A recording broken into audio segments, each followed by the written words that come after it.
चलो यार बच्चों, स्टार्ट करेंगे हम लोग 12th standard book keeping and accountancy Maharashtra board not for profit making concern, NPO या प्यार से एनपीसी, जो कहना है कह सकते हैं। इस टॉपिक के अंदर में बेसिकली आप लोगों को not for profit making concern के क्या प्रिपेयर करने हैं, फाइनल अकाउंट, और कुछ भी नहीं। You have to prepare the final account of NPO और NPC, one and same thing. Not for profit making concern का एग्जाम्पल दगड़ू सेठ हलवाई ट्रस्ट, मंदिर मस्जिद चर्च यूनिवर्सिटीज़ कॉलेजेस, कुछ कुछ हॉस्पिटल्स जिनका ऑब्जेक्टिव प्रॉफिट अर्न करना नहीं होता है, रोटरी क्लब, लॉयंस क्लब, है ना, एनपीओ, एनजीओज, जिनका ऑब्जेक्टिव प्रॉफिट अर्न करना कतई नहीं, बट फिर भी उनको प्रॉफिट हो जाता है। कैसे? उस प्रॉफिट को हम लोग प्रॉफिट नहीं, हम लोग उसे सरप्लस बोलते हैं। जैसे दगड़ू सेठ हलवाई में रिसीट आई टोटल 1 लाख रुपए की, पेमेंट की उन्होंने पुजारी के साथ इलेक्ट्रिसिटी है वो 80,000, बोलो 20,000 का क्या हुआ प्रॉफिट, बट उससे प्रॉफिट बोलेंगे नहीं।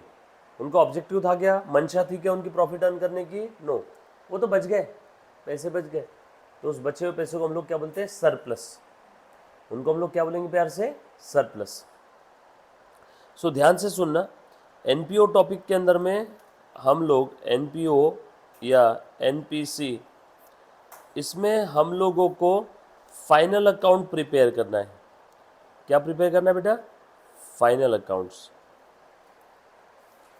आपको जो टॉपिक दिया हुआ है इसमें आपको क्या प्रिपेयर करना है, final accounts of the not for profit making concern. और इनके फाइनल अकाउंट में क्या क्या चीज़ें आती है, एक तो आएगा receipt and payment account,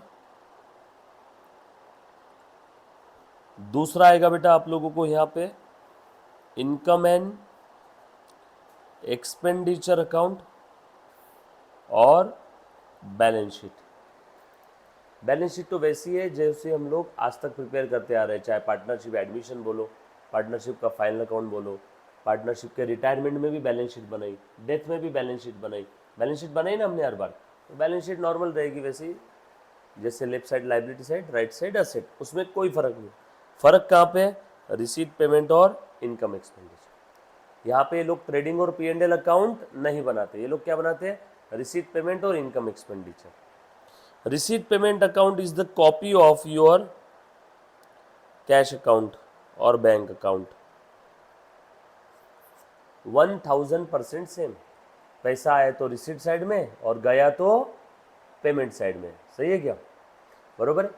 so receipt payment account is like your cash bank account. NPO को अगर पैसे मिल रहे हैं फॉर एनी रीजन तो रिसीट साइड में लिख देंगे, पेमेंट किया फॉर एनी रीजन तो कहाँ लिख देंगे, पेमेंट साइड में। सो देखो, ये है आप लोगों की रिसीट साइड और ये है आप लोगों की payment side, receipt and payment account, copy paste of your cash bank account. Income expenditure is like profit and loss account. Profit and loss account हमने पढ़ा था, जो भी डेबिट साइड में रहता था उसमें क्या रहते थे, सारे एक्सपेंसेस, क्रेडिट साइड में इनकम। सेम, डेबिट साइड में एक्सपेंस और राइट साइड में, क्रेडिट साइड में इनकम। ये क्या हो गया आपका, income and expenditure account. Balance sheet अलग से लिखने की ज़रूरत नहीं है, बैलेंस शीट लायबिलिटी एसेट पूरा सेम रहेगा। सो आप लोगों को इस टॉपिक के अंदर में या तो इनकम एक्सपेंडिचर और बैलेंस शीट बनाने बोलेंगे, या तो receipt payment and balance sheet बोलेंगे, या तो तीनों, रिसीट पेमेंट, इनकम एक्सपेंडिचर और बैलेंस शीट, तीनों भी बनाने के लिए आपको बोल दिया जाएगा, राइट। थोड़ा सा ध्यान देना, एनपीओ क्या चीज़ है पहले एक बार देखो, समझो, फिर हम लोग आगे बढ़ेंगे।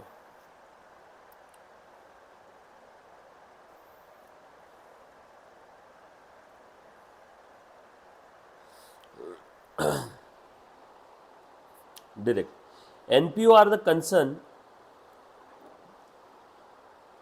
which are not started to earn the profit but to give qualitative service to its members and the society at the minimum charges. इसका बेस्ट एग्जांपल बताओ मुझे, कौन बता सकता है? बेस्ट एग्जांपल बोलो। हाँ, NGO.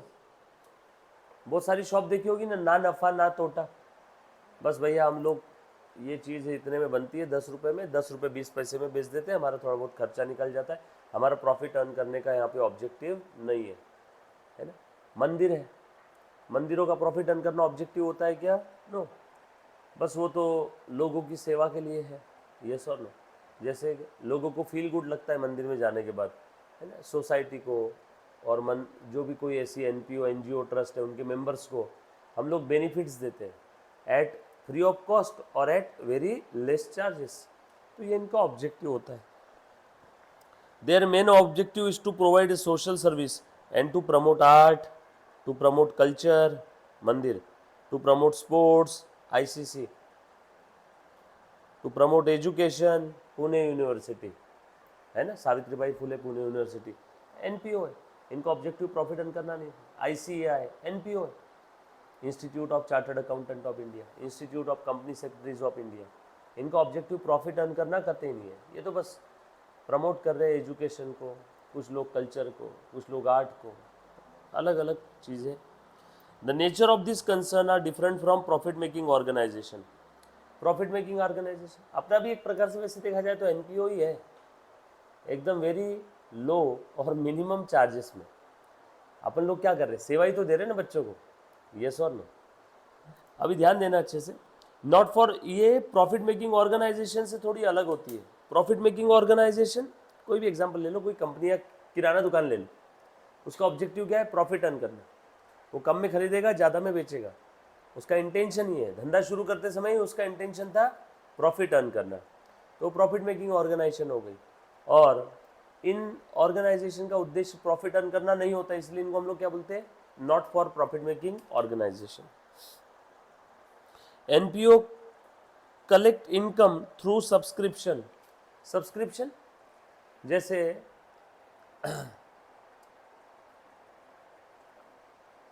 ICAI, institute of chartered accountant of India, अपने सीए मेंबर से सभी से हर साल का सब्सक्रिप्शन लेती है, फीस, मेंबरशिप फीस, क्या बोलते हैं हम लोग उसको? सब्सक्रिप्शन।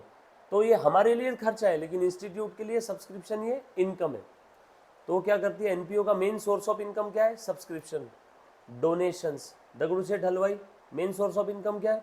क्या बाप्पा जा रहे हैं क्या कहीं काम करने के लिए, पैसे कमाने के लिए? नो, उनका मेन सोर्स ऑफ इनकम क्या है? डोनेशंस, है ना। उनके जो मेंबर्स है, उनके मेंबर्स हर साल फीस देते हैं, डोनेशंस मिलती है, सब्सिडी मिलती है सरकार से, तरह तरह की ग्रांट्स मिलती है, यस और नो। तो ये उनका मेन सोर्स ऑफ इनकम होता है। सब्सक्रिप्शंस, एडमिशन फ़ी, एडमिशन फ़ी यूनिवर्सिटीज़ में आप जो फीस पे करते हो तो वो आपसे नॉमिनल फीस लेते हैं, एडमिशन फ़ी उनके लिए क्या हो गया? इनकम हो गया। उसके बाद डोनेशंस है, are given by the members और non members and the grants और सब्सिडीज। कौन देता है बेटा? सरकार, रिसीव्ड फ्रॉम द गवर्नमेंट। ये उनका मेन सोर्स ऑफ इनकम है, किसका? एनपीओ का। एनपीओ बोलो, एनपीसी बोलो, one and same thing. NPC not for profit making concern, NPO not for profit making organisation. Features of the not for profit making concern और not for profit concern.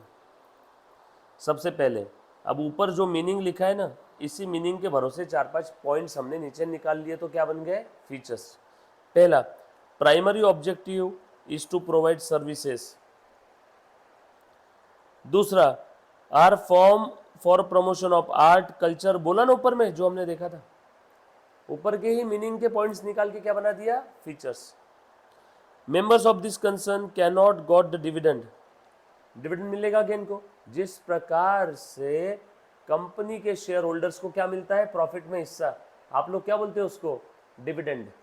आपने Reliance company के share ले रखे हैं तो हर साल के हर साल आपको क्या आता है? डिविडेंड। तो वैसे यहाँ पे डिविडेंड मिलेगा क्या इनके मेंबर्स को? नो। क्यों? क्योंकि डिविडेंड कब मिलता है, कहाँ से मिलता है? प्रॉफिट से। जब प्रॉफिट अर्न करना ऑब्जेक्टिव ही नहीं है तो डिविडेंड देने का सवाल ही पैदा नहीं होता। सो इसीलिए इनके मेंबर्स को डिविडेंड नहीं मिलता है। लेकिन कंपनी के मेंबर्स को डिविडेंड मिलता है क्या? कंपनी के मेंबर्स को आप लोग क्या बोलते हो? Share holders. बट इनके मेंबर्स को डिविडेंड नहीं मिलेगा, इट इज़ प्रोहिबिटेड। सर अगर फिर भी किसी एनपीओ ने डिविडेंड दे दिया तो फिर उसको एनपीओ की कैटेगरी से निकाल दिया जाएगा और उसके इनकम के ऊपर टैक्स वसूलेगी सरकार। Management of such concern is done by elected representative members. Trustee board में, दगड़ू सेठ हलवाई के बोर्ड में ट्रस्टी में देखो कौन कौन लोग हैं। एक अध्यक्ष है, प्रेसिडेंट है, फिर वाइस चेयरमैन है, ये वो बाकी सदस्य है। तो वो उसका जो चेयरमैन और प्रेसिडेंट कैसे सिलेक्ट किया जाता है बेटा? इलेक्शन के थ्रू। यस और नो? देखो, is done by elected representative of the member, it is govern by elected members. So management कौन देख रहा है यहाँ पे? Elected members. जो कमिटी रहेगी पूरी, उसमें एक चेयरमैन रहेगा, बचे वाइस चेयरमैन रहेंगे, मैनेजर रहेगा, सेक्रेटरी रहेगा, कैशियर रहेगा, बाकी अदर मेंबर्स सदस्य रहेंगे। This concern prepare receipt payment account. अभी देखा हमने, ये क्या प्रिपेयर करता है बेटा? रिसीट और पेमेंट अकाउंट प्रिपेयर करता है। एक सेकेंड बच्चों, इधर जो बच्चा ऑनलाइन देख रहा है उसको ये ग्रीन स्क्रीन नहीं दिख रही है ना? एक सेकेंड, अभी दिख जाएगी।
अब दिख रहा हूँ।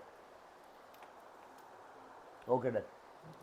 उसके बाद receipt payment account, income expenditure account and balance sheet, ये तीन चीज़ें प्रिपेयर करेंगे फाइनेंशियल स्टेटमेंट और फाइनल अकाउंट्स में। Capital fund is created by such concern, it is made up of entrance fee, surplus, legacy. Entrance fee और surplus तो समझ में आया। जिस प्रकार से हमारा प्रॉफिट कहाँ जाता है साल के आखिरी में, बता जानवी? प्रॉफिट कहाँ जाता है साल के आखिरी में?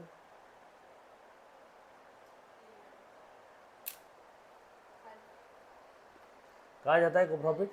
बैलेंस शीट में कहाँ? असेट में है। अच्छा, कैपिटल में ऐड होता है। ठीक उसी प्रकार से इनका जो सरप्लस है वो कहाँ जाएगा साल के आखिरी में? कैपिटल फंड में। एंट्रेंस फी जो मिलती है कैपिटल नेचर की, कैपिटल फंड में। उसके बाद लीगसी भी मिलता है। लीगसी क्या होता है? जैसे मान लो मैंने मरते समय बोल के रखा है कि मेरी जो भी प्रॉपर्टी रहेगी वो दगड़ू सेठ हलवाई को दे दी जाएगी मेरे मरने के बाद। तो मेरे मरने के बाद मेरी प्रॉपर्टी का वैल्यूशन निकला 10 करोड़, वो किसको मिल गया? दगड़ू सेठ हलवाई को। तो दगड़ू सेठ हलवाई को जो 10 करोड़ मिला वो उसके लिए क्या हो गया? लीगसी। यस और नो?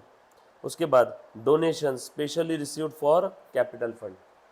तो आसान भाषा में not for profit making organisation को जो कैपिटल नेचर की रिसीट मिलती है ना, वो सब कहाँ जाएगी? कैपिटल फंड में। एनपीओ को जो कैपिटल नेचर की रिसीट मिल रही है वो सब कहाँ जाएगी? कैपिटल फंड्स में। यस और नो? ये बात समझ में आई क्या सभी को? सर क्यों, रेवेन्यू नेचर की भी हो सकती है क्या रिसीट? हाँ, तुम बताओ।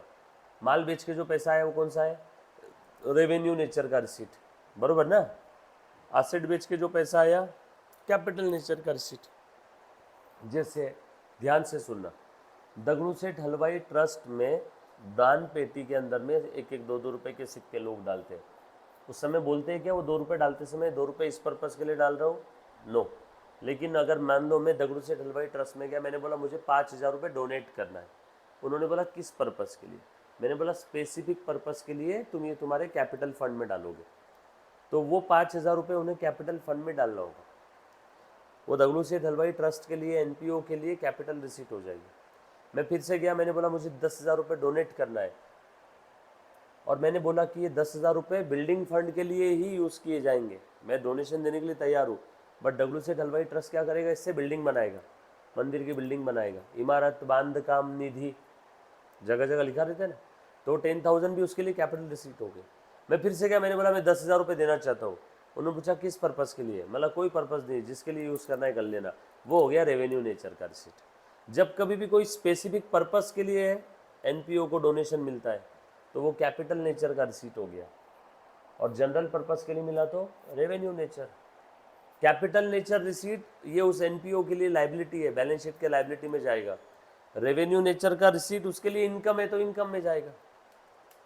आपको आपके पापा ने 10,000 रुपये दिए, आप खुश हो गए, फिर आपको बोला रुक 10,000 का ये काम है, जा काम करके लेके आए, सामान लेके आ मार्केट से। अब बताओ वो 10,000 आपकी इनकम है, आपकी जिम्मेदारी है? जिम्मेदारी है, आपको वो ही काम करना होगा जिस काम के लिए वो 10,000 मिले। बट अगेन एक और केस, आपको आपके पापा ने 10,000 दे दिए और बोला जा ये तेरी पॉकेट मनी, जो करना है कर। अब वो आपके लिए इनकम हो गया एक टाइप से। समझ में आई क्या बात कुछ? यस और नो? तो ऐसा कोई फंड जो उस एनपीओ को मिल रहा है फॉर सम स्पेसिफिक पर्पस, हम लोग उसे कैपिटल नेचर का रिसीट बोलेंगे एनपीओ के पॉइंट ऑफ व्यू से, अदरवाइज रेवेन्यू नेचर का रिसीट।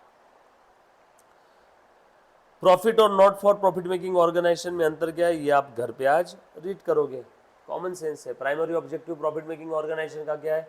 प्रॉफिट अर्न करना। एनपीओ का सर्विसेज देना, प्रमोट करना आर्ट कल्चर एजुकेशन को, स्पोर्ट्स को। यस और नो? इसमें ट्रायल बैलेंस हम लोग बनाते हैं क्या? यस। एनपीओ में ट्रायल बैलेंस नहीं बनाते हैं। यस और नो? उसके बाद अकाउंटिंग स्टेटमेंट, इसमें trading P and L balance sheet है, इसमें रिसीट पेमेंट इनकम एक्सपेंडिचर और बैलेंस शीट है। एनपीओ के फाइनल अकाउंट में क्या बनाते हैं बताया जानवी?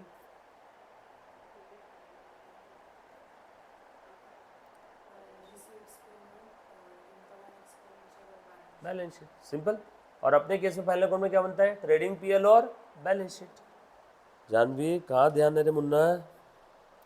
नेट रिजल्ट क्या रहेगा प्रॉफिट मेकिंग ऑर्गेनाइजेशन का? नेट प्रॉफिट और नेट लॉस।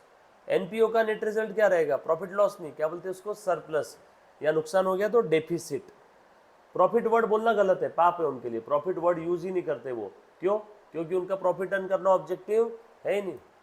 फिर वो क्या बोलते हैं प्रॉफिट की जगह? सरप्लस, कि भैया इतना इतना आया था, इतना चला गया, ये बच गया, बचा हुआ सरप्लस। सरप्लस और डेफिसिट। ओनर्स फंड को हम लोग यहाँ पे कैपिटल बोल देते हैं, रिजर्व सरप्लस भी ओनर का ही है। यहाँ पे capital fund represent the accumulated amount of surplus, subscription, donation, जो कुछ कैपिटल नेचर की रिसीट है वो सब कहाँ पे आ जाती है? कैपिटल फंड में। राइट? सिंपल है। एग्जाम में आए तो थ्योरी क्वेश्चन आ सकता है, बट इसके अंदर में एग्जाम में प्रैक्टिकल क्वेश्चन ही पूछा जाता है जनरली, थ्योरी क्वेश्चन आने के चांसेस कम। बुक्स एक्चुअल में मेंटेन करेंगे, पढ़ के नहीं करेंगे, ये भी एक्चुअल में करके बताऊंगा। अकाउंट पढ़ना नहीं है। हाँ, ये रिसीट पेमेंट अकाउंट ये उन बच्चों के लिए जो सेल्फ स्टडी करते हैं। अब आप मुझसे पढ़ रहे हैं तो आपको ये पढ़ने की ज़रूरत नहीं है, ये मैं आपको एक्चुअल में करके बताऊंगा। रिसीट पेमेंट, इनकम एक्सपेंडिचर, ये रिसीट पेमेंट है, नीचे इनकम एक्सपेंडिचर दिया हुआ है, और उसके बाद बैलेंस शीट का फॉर्मेट सबसे लास्ट में, और ये रिसीट पेमेंट इनकम एक्सपेंडिचर का अंतर क्या है वो दिया हुआ है। आ जाओ, दोनों क्या चीज़ है अब एक बार बता देता हूँ। क्यों ऐसा हो रहा है रे अभी भी?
डन।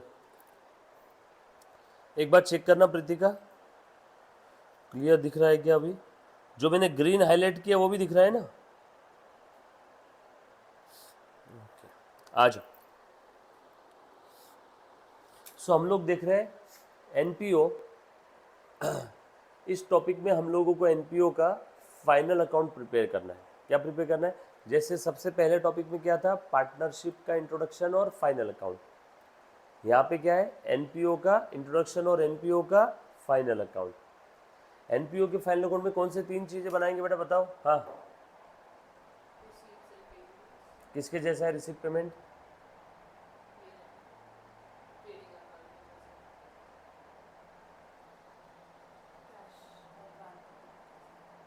तेरा ध्यान कहाँ है जानवी? ये सिर्फ तेरे लिए चल रहा है, मालूम है? Second time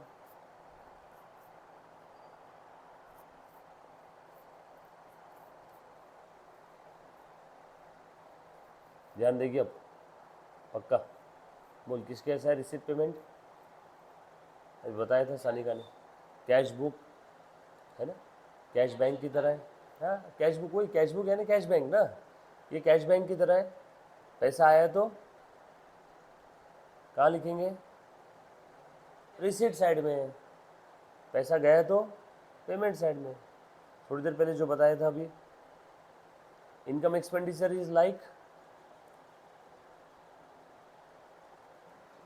income expenditure is like,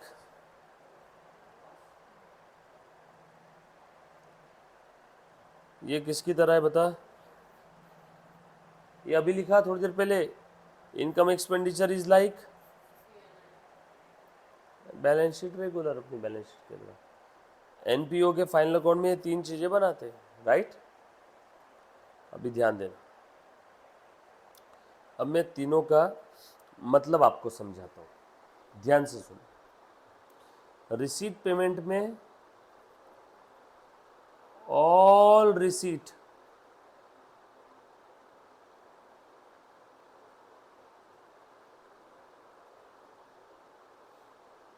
या ऐसा लिखता हूँ,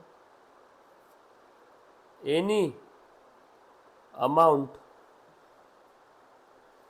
received during the year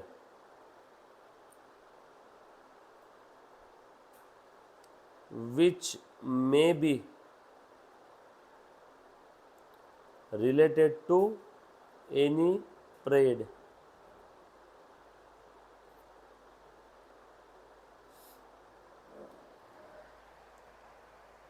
आपको अगर इस पीरियड में पैसा मिला तो कहां पे आ जाएगा? रिसीट पेमेंट के रिसीट साइड में। आपको अगर इस पीरियड में पैसा मिला तो कहां पे आ जाएगा? रिसीट पेमेंट के रिसीट साइड में। चलो ध्यान से सुनो। एनपीओ ने, एनपीओ दगड़ू सेठ हलवाई ट्रस्ट में एक टीवी पड़ा था, वो बापा के दर्शन के लिए पुराना, उन्होंने टीवी बेच दिया। बोलो, टीवी बेच के पैसे आ गए 10,000 रुपये, आएगा क्या रिसीट पेमेंट में? यस, लिखा है ना ऑल। तिरुपति संस्थान प्रसाद बेचता है लड्डू का, प्रसाद बेच के पैसे आते हैं, बोलो आएगा क्या रिसीट पेमेंट के रिसीट में? यस। तिरुपति संस्थान ने अपनी कोई लैंड बेच दी 10 करोड़ में, आएगा क्या रिसीट पेमेंट में? Yes, all receipt. फिर वो चाहे रेवेन्यू नेचर की हो चाहे कैपिटल नेचर की हो। समझ में आ रही की बात? रेवेन्यू रिसीट यानी आपकी कमाई, बरोबर है। मेरे पास एक मुर्गी है, मैं मुर्गी के अंडे बेचता हूँ, रेवेन्यू रिसीट, मैंने मुर्गी ही बेच दिया, कैपिटल रिसीट। समझ में आ रही क्या बात? मैंने असेट बेच दी, TV, camera, computer, capital receipt. मैंने पेन ड्राइव, लेक्चर्स बेचे, बुक्स बेची, रेवेन्यू रिसीट। किराना दुकान वाले ने किराना माल बेचा, रेवेन्यू रिसीट। किराना दुकान की असेट बेच दी, फर्नीचर, कंप्यूटर, दुकान ही बेच दिया, कैपिटल रिसीट। कुछ बात समझ में आई सभी को? यस और नो? सो चाहे रिसीट किसी भी नेचर की हो, रिसीट किसी भी पीरियड की हो, करंट पीरियड में DURING, ड्यूरिंग, करंट पीरियड में अगर पैसा मिला तो कहाँ पे आ जाएगा? रिसीट अकाउंट, रिसीट साइड में, रिसीट पेमेंट के। और इसके opposite, any amount paid during the year which may be related to any period, वो सब कहाँ पे आ जाएगा? पेमेंट में। सर इतना क्यों थक रहे हो, सीधा सीधा बोल देते ना, पैसा आया रिसीट गया पेमेंट पे, चाहे कोई भी हो। बरोबर, क्लियर है? Income expenditure is like P&L. All revenue expense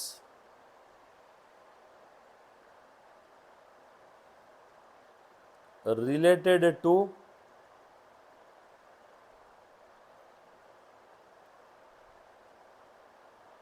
current year only.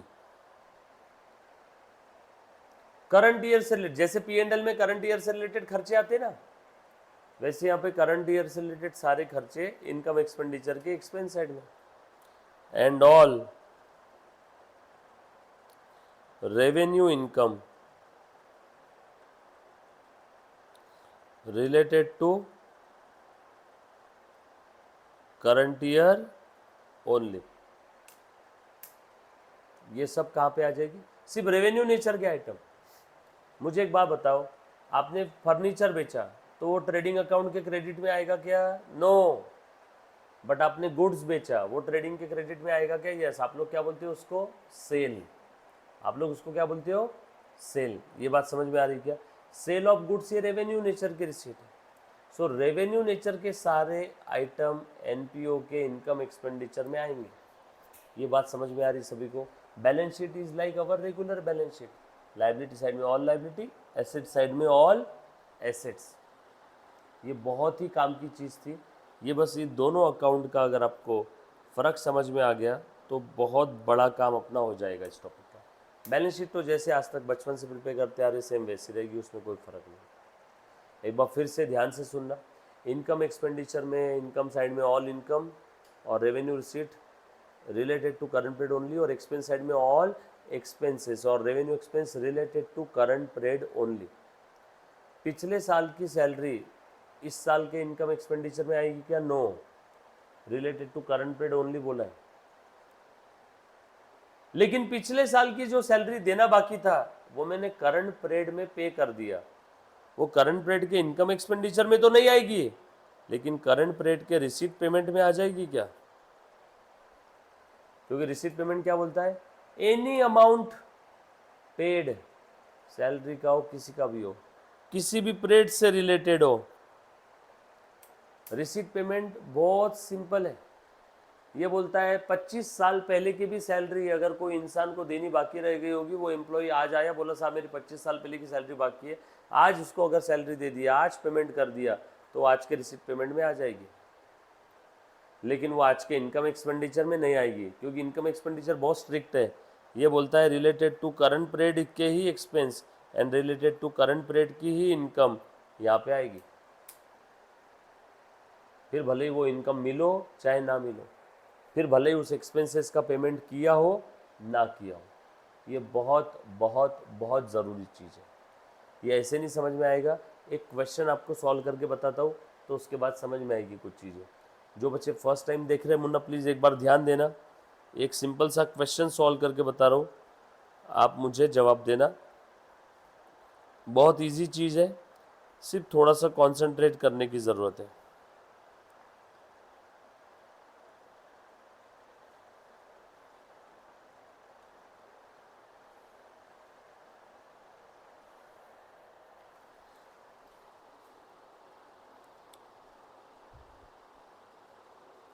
ला ला ला ला ला।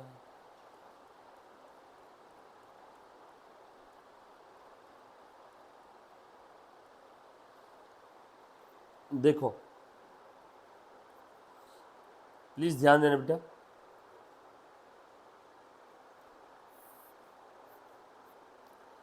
ये है 21 22, ये है 22 23, ये है 23 24 और उसके आगे के साल, ये इसके पीछे के साल, ये आगे के साल,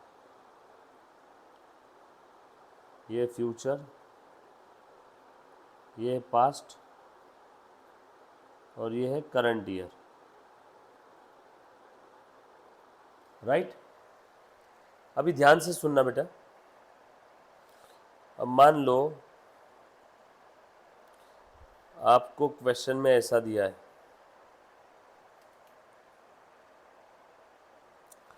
salary paid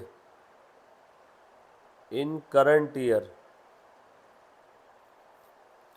₹14,000, salary paid in current year ₹14,000।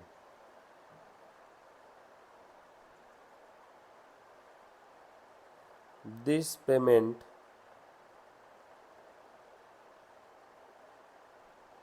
includes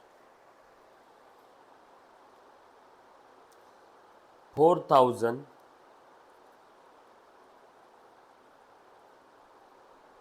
related to previous year। Current period में मैंने टोटल 14,000 रुपए का सैलरी का पेमेंट किया। इस 14,000 में 4,000 करंट पीरियड का नहीं है, वो प्रीवियस पीरियड का है, बरोबर है। तो तुम बताओ इस पीरियड के रिसीट पेमेंट अकाउंट में कितना आएगा और इनकम एक्सपेंडिचर अकाउंट में कितना आएगा।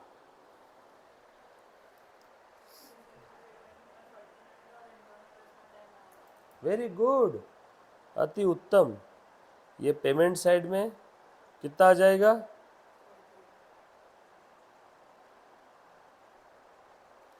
रिसीट पेमेंट को कोई लेन देन नहीं है पीरियड से। 100 साल पहले का भी पेमेंट आज किया, इस पीरियड में किया ना, इस पीरियड के पेमेंट में आ जाएगा। लाइक कैश बुक, वो बोलता है फिर कोई भी पीरियड से रिलेटेड हो, भूतकाल, वर्तमान काल, भविष्य काल, किसी से भी रिलेटेड हो, करंट पीरियड में पेमेंट किया होना चाहिए। पैसा कब गया, करंट पीरियड में, तो करंट पीरियड के पेमेंट में आएगा। पैसा कब आया, करंट पीरियड में, तो करंट पीरियड के रिसीट में आएगा। लेकिन इनकम एक्सपेंडिचर बड़ा टची है, ये कहता है भैया करंट पीरियड से रिलेटेड ही इनकम और करंट पीरियड से रिलेटेड ही एक्सपेंस मैं लूँगा।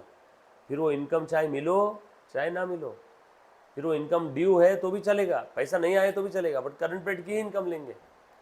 सेम एक्सपेंस का ही, एक्सपेंस का भी करंट पीरियड के ही एक्सपेंसेस लेंगे जो करंट पीरियड से रिलेटेड है। फिर वो एक्सपेंस का पेमेंट करो चाहे ना करो। अब तुम बताओ ये टोटल 14,000 जो है, इसमें 4,000 है related to past, so therefore balancing figure 14,000 में से 4 गए, बोलो बचा कितना। डेफिनेटली किससे रिलेटेड है, टू प्रेजेंट।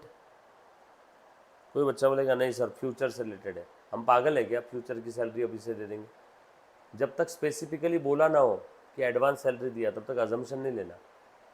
ये 14,000 में 4,000 पिछले साल से रिलेटेड है, मतलब बचे हुए 10,000 करंट ईयर से रिलेटेड टू प्रेजेंट। तो एक्सपेंडिचर साइड में सैलरी कितनी दिखेगी,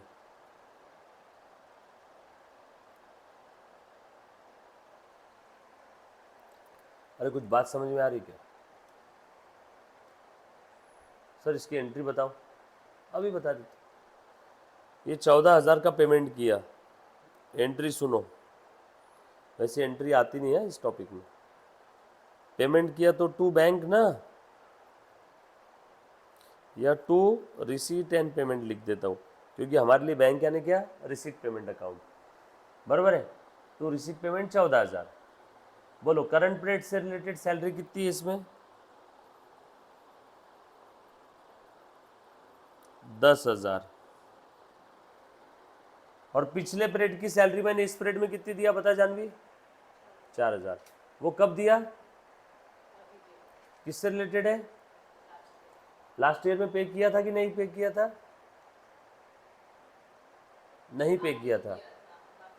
देखो किसने बोला 8,000 है लास्ट ईयर, लास्ट ईयर में जो भी थी उसमें 4,000 पे नहीं किया था, इसीलिए इस पीरियड में दिया ना। करंट पीरियड में लास्ट ईयर का सैलरी दिया, इसका मतलब होता है लास्ट पीरियड में वो 4,000 नहीं दिया था, मतलब लास्ट पीरियड में वो 4,000 देना बाकी था को अंग्रेजी में क्या बोलते हैं? पेएबल। मतलब लास्ट ईयर के एंडिंग में वो 4000 पेएबल थे जो हमने कब पे किए? इस पीरियड में। सो पेएबल का मैंने पेमेंट कर दिया, तो तुम बताओ पेएबल ये लाइबिलिटी है ना, लाइबिलिटी का पेमेंट किया तो लाइबिलिटी बढ़ेगी या कम होगी? लाइबिलिटी का क्रेडिट बैलेंस कम होती है तो डेबिट करो सैलरी पेएबल। बट आपको ये एंट्री एग्जाम में कभी नहीं आती, ना ही एंट्री के भरोसे कुछ करना।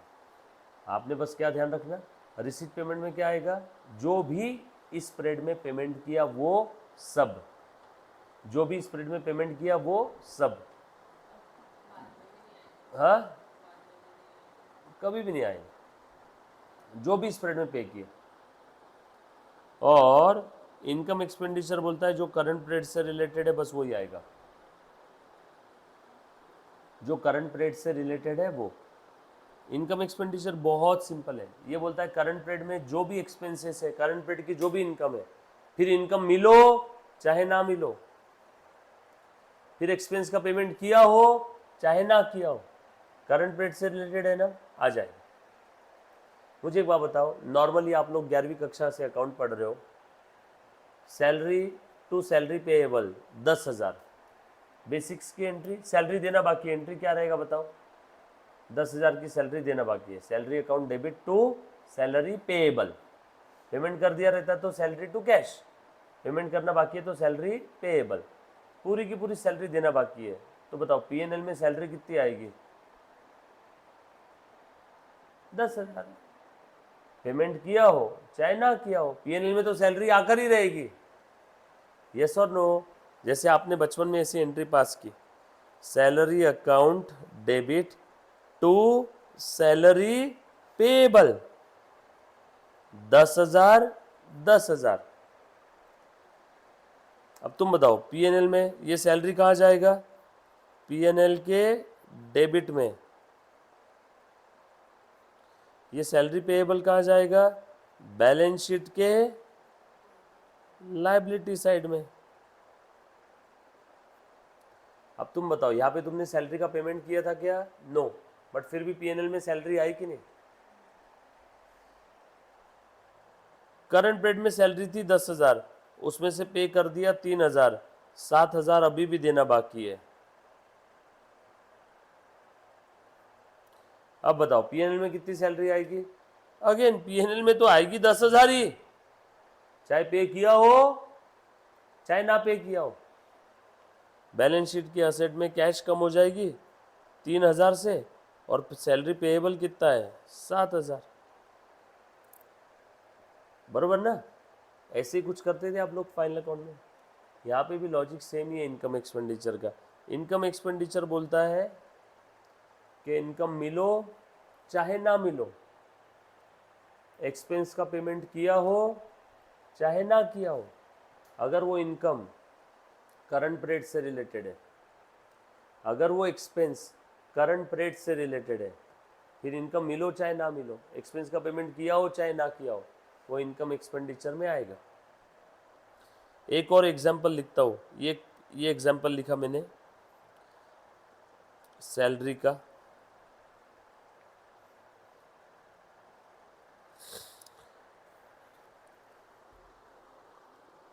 देखो एक और एग्जांपल, हाँ, salary paid in current year ₹14,000,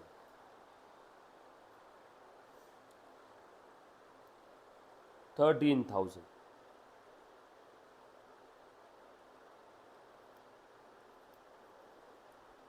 This payment includes 3,000 related to past and 2,000 is still payable at the end of current year।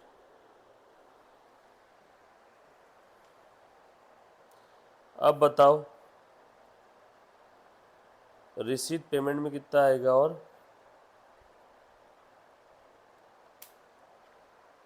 Income expenditure में कितना आएगा? रिसीट पेमेंट में कितना आएगा बताओ बेटा? वेरी गुड, दिमाग लगाना ही नहीं है। पेड इन करंट ईयर, फिर वो 13,000 किसी से भी रिलेटेड हो, फिर वो 13,000 रिलेटेड टू पास्ट हो, रिलेटेड टू फ्यूचर हो, रिलेटेड टू प्रेजेंट हो, किसी से भी रिलेटेड हो, करंट ईयर में पे किया ना तो करंट ईयर के रिसीट पेमेंट में आ जाएगा। तो यहाँ पे मैंने लिख दिया बस सैलरी 13,000। इनकम एक्सपेंडिचर में बोलो कितना आएगा? 10,000। ओके, एक बच्ची बोल रही इनकम एक्सपेंडिचर में 10 आएगा। टोटल पेड कितना है? पेड इसमें 3,000 related to, therefore 10,000 related to current year. ये जो 3,000 पे किया रिलेटेड टू पास्ट है, 10,000 जो पे किया ये रिलेटेड टू करंट है। सो करंट ईयर का कितना आ गया? करंट ईयर की सैलरी पेड 10,000 और आगे लिखा है 2,000 is still payable at the end of current year. मैंने पहले बताया था इनकम एक्सपेंडिचर में वो सारे खर्चे आएंगे जो रिलेटेड टू करंट ईयर है, वेदर पेड और नॉट। तो करंट ईयर के एंडिंग में और कितना पेएबल है? ये पेड और ये नॉट पेड। नॉट पेड यानी पेएबल ना।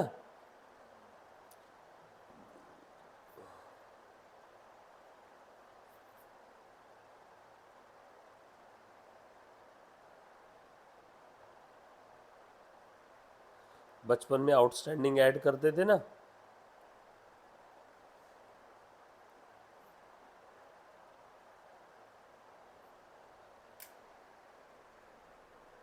और ये पेएबल कहाँ दिखेगा और साथों साथ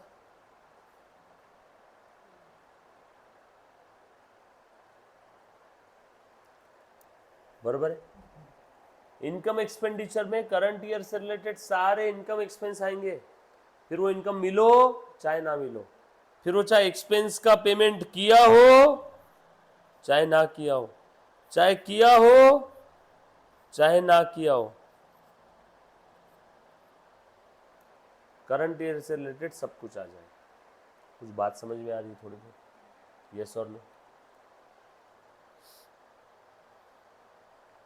आपका किसमें आया ना? पेमेंट में देखना, मैंने लिखा ना पूरा +2। ये क्या है? PAID पेड है ना पेमेंट। ये +2 ये पेड है क्या? ये क्या है? रिसीट पेमेंट में क्या आता है? ऑल PAYMENT मोटे अक्षर में लिखा था पेमेंट। 2,000 पेमेंट मेड है क्या? या छोड़ो ना, सैलरी पेएबल कभी कैश में आता है क्या? अरे रिसीट पेमेंट यानी कैश अकाउंट। जो पे किया ही नहीं वो कैश अकाउंट में आएगा क्या?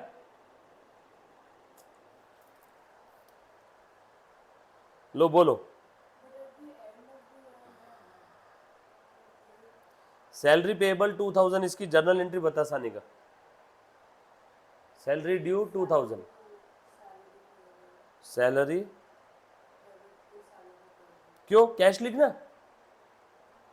लिख, तू तो बोल रही है अभी ये साल के आखिरी में है ना, ये भी तो साल के आखिरी में ही था।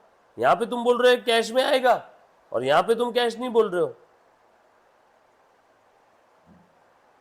तुम ऊपर क्या बोल रहे हो? सर ये सैलरी पेएबल आना चाहिए रिसीट पेमेंट में। अरे रिसीट पेमेंट मतलब मेरी नजर से देखो कैश अकाउंट है ये। तो यहाँ पे भी लिखना 2,000 सैलरी पेएबल आएगा या कैश आएगा? Salary payable. जो पैसा मैंने पे किया ही नहीं वो कैश में आएगा क्यों? कुछ बात समझ में आ रही क्या? मैंने पेमेंट किया उस 2,000। हाँ, अब ये 2000 में जिस साल भी पे करूंगा, आज के 1000 साल बाद पे करूंगा, तो 1000 साल बाद के रिसीट पेमेंट में आएगा वो। जिस दिन मैं वो 2000 पे करूंगा उस साल के रिसीट पेमेंट में आएगा। इस साल मैंने पे किया क्या? नो। मान लो 3 साल बाद मैं वो 2000 पे कर रहा हूँ बचे हुए थे, तो 3 साल बाद जो भी रिसीट पेमेंट अकाउंट बनेगा उसमें आ जाएगा। कुछ बात समझ में आई सभी को? पक्की बात? चलो आगे। पक्का? तुम्हारा काम आसान करता हूँ, रुको।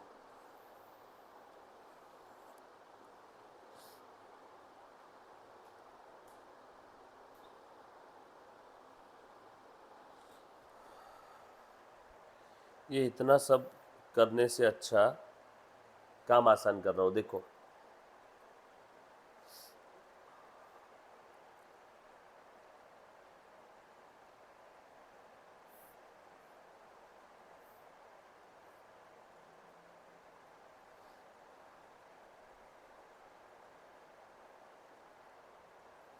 एडवांस सैलरी का एक और नाम क्या है?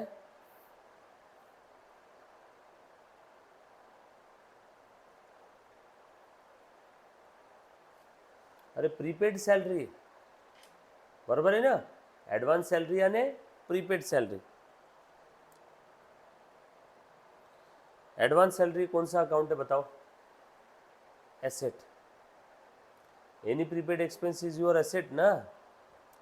एसेट है तो इसका कौन सा बैलेंस रहेगा? Debit balance. तो इसका ओपनिंग बैलेंस कहाँ पे आएगा? डेबिट साइड में।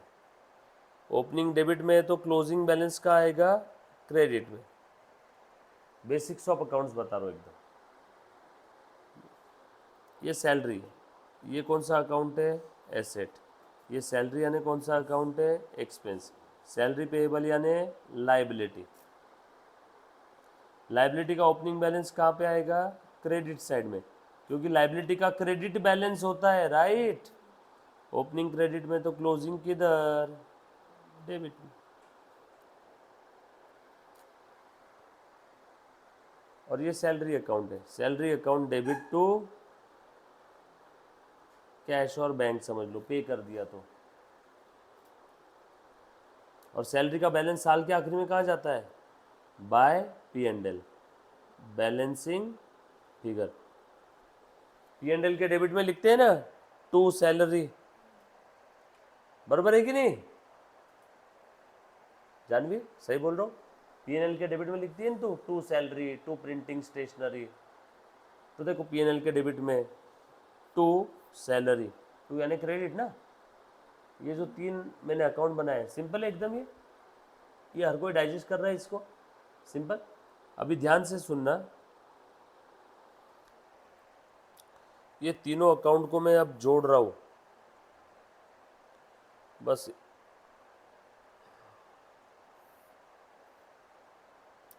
Opening balance, closing balance. ये ओपनिंग पेएबल था,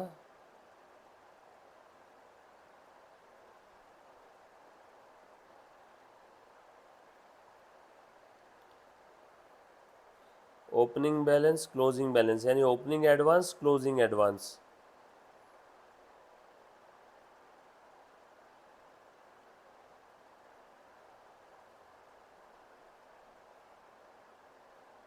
एडवांस सैलरी है ना,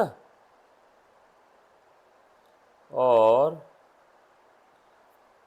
टू कैश बाय P&L।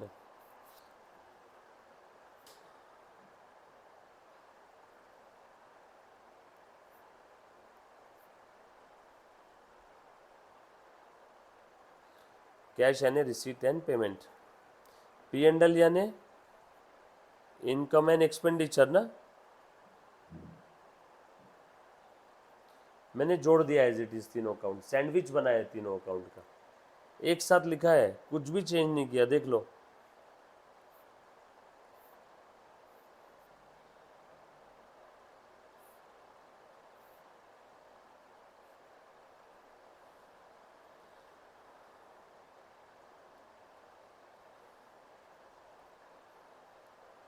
ये देखो, opening advance, closing advance, opening balance, opening payable, और ये क्लोजिंग पेएबल।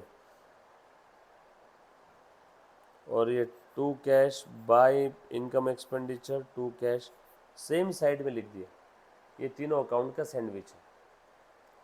अब एनपीओ का कितना भी कॉम्प्लिकेटेड एडजस्टमेंट आ जाओ सैलरी का, आपको दिमाग नहीं लगाना है कौन से परेट से रिलेटेड है क्या है, just put the value get the answer. कितना भी कॉम्प्लिकेटेड, चाहे आप 11th में हो, कुछ कुछ जगह पे 11th में भी एनपीओ, चाहे आप 12th में हो, चाहे सीए फाउंडेशन इंटर हो, चाहे सीएमए फाउंडेशन इंटर, चाहे सीएस, चाहे ब्रह्मांड का कोई भी अकाउंटिंग का कोर्स हो, जहाँ जहाँ एनपीओ आएगा वहाँ वहाँ ये काम आएगा। बराबर। ये जो मैंने 3 अकाउंट बना करके जोड़े, ये कहीं पे कोई किताब में दिया हुआ नहीं है, बट ये फुल प्रूफ टेक्निक है। आप कोई भी चीज़ करके देखो। अभी का देखो, आपका सैलरी पेड कितना है बेटा बताओ? 13,000। देखो मैं 13,000 लिख रहा हूँ पेड, लिख दिया। ध्यान से सुनना बेटा। हाँ, उसके बाद और क्या दिया था बेटा उसमें? देखो तो, this payment include 3,000 related to previous year past. कितने? 3,000 है ना, रिलेटेड टू पास्ट। 3,000 पिछले पीरियड का देना बाकी था, जो करंट पीरियड में दिया। पिछले पीरियड का पैसा करंट पीरियड में दिया, मतलब पिछले पीरियड में नहीं दिया था। ग्लास आधा खाली है, मतलब आधा भरा हुआ है। पिछले पीरियड का पैसा करंट पीरियड में दिया, मतलब पिछले पीरियड में नहीं दिया, तभी तो करंट पीरियड में दिया ना। पिछले पीरियड में नहीं दिया, मतलब पिछले पीरियड के एंडिंग में वो क्या था? पेएबल। पिछले पीरियड के एंडिंग में पेएबल है, मतलब इस पीरियड का ओपनिंग में भी पेएबल। ओपनिंग पेएबल कितना है बताओ फिर?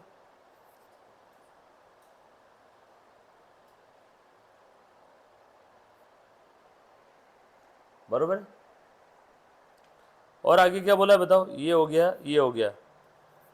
2,000 is still payable at the end of current year. Current year के एंड में, करंट ईयर के एंड में 2,000 स्टिल पेएबल। क्लोजिंग पेएबल क्या? एंड में बोला है ना पेएबल, बाकी कुछ दिया ही नहीं है। ओपनिंग क्लोजिंग एडवांस के बारे में कुछ नहीं बोला है। और मैंने आपको सवाल क्या पूछा था? इनकम एक्सपेंडिचर में कितना आएगा? 12,000 आया था ना आपका आंसर। इतना ये सब कुछ भी करने की ज़रूरत नहीं है, डायरेक्ट देख लो, यहाँ पे भी 12,000 ही आ रहा है। बैलेंसिंग फिगर आ रहा है क्या? 0 + 13 + 2 15, 15 - 3 12। सिंपल है। एनपीओ बोलने के बाद पहले तो 70-80% बच्चे इस टॉपिक को ऑप्शन में छोड़ देते हैं। सॉरी, 80 नहीं, 90% बच्चे तो बच्चे, टीचर भी इसको ऑप्शन में छोड़ देते हैं। बट अगर मेरी नज़र से देखो तो ये सबसे इजी टॉपिक है। कंडीशन एक ही है, आपका कंसंट्रेशन लेवल 1000% यहाँ पे चाहिए। और ये इतना आसान बना दिया हमने, बस ये। अब एग्ज़ाम के अंदर में आपको ये तीनों अकाउंट बनाने की ज़रूरत नहीं है, बस ये एक अकाउंट बना लिया। ये 6 फिगर आपको मैंने बता दिए, 1 2 3 4 5 6, इसके अलावा और कोई 7वीं फिगर इसमें नहीं आती। अब ये 6 में से कोई तो 4-5 फिगर दी रहेगी, जो भी बची हुई रहेगी वो बैलेंसिंग फिगर। अगर ये दिया हुआ रहा तो ये बैलेंसिंग फिगर, ये दिया हुआ रहा तो ये बैलेंसिंग फिगर, ये दिया रहा तो ये बैलेंसिंग फिगर, ये दिया रहा तो ये बैलेंसिंग फिगर, ये दिया रहा तो ये बैलेंसिंग फिगर। समझ में आएगी? कोई भी चीज़ आप निकाल सकते हो। ये एक चीज़ क्लियर है? थोड़ी बहुत चीज़ें समझ में आई क्या? डन। देखो समझा? जानवी, थोड़ा सा तू जाग जा रहे। मैंने 1 + 2 = 3 ऐसा 3-4 बार बोला। बाद में तेरे को पूछा, बोल बेटा 1 + 2 = तो तूने बोली 5। इतना इजी क्वेश्चन था जो मैंने तेरे को जो 2-3 क्वेश्चन पूछे। तू अगर मेंटली प्रेजेंट नहीं है तो ऊपर से ब्रह्मा, विष्णु और महेश और तीनों की पत्नियां भी तेरे सर पे हाथ रखेगी तो भी तुझे टॉपिक समझ में नहीं आएगा। तुझे मेंटली प्रेजेंट रहना है। वो मैं क्यों बोल रहा हूँ? क्योंकि मैंने तुझे सवाल पूछे 2-3 आज, तो थोड़ा सा ध्यान दे। अगर ध्यान नहीं दिया तो 150 साल भी अगर ये टॉपिक चलते रहा तो नहीं समझ में आएगा। थोड़ा सा ध्यान दो इस टॉपिक के अंदर में। हाँ, तेरा मैं एक्सपेक्ट कर सकता हूँ क्योंकि तूने इसके पहले, तेरा अभी डायरेक्ट 12th है ना, 11th आपने पढ़ा ही नहीं, तो तुझे थोड़ा सा दिक्कत आ सकता है। बट जानवी, आपसे एक्सपेक्टेशन नहीं थी, तो आपने थोड़ा सा ध्यान देना है। तेरे को वेदांत थोड़ी बहुत चीज़ें समझ में आई इसके अंदर में पक्की? आज घर जा कर के वापस सारी चीज़ें देखना है। Thank you so much guys, love you all, take care, bye.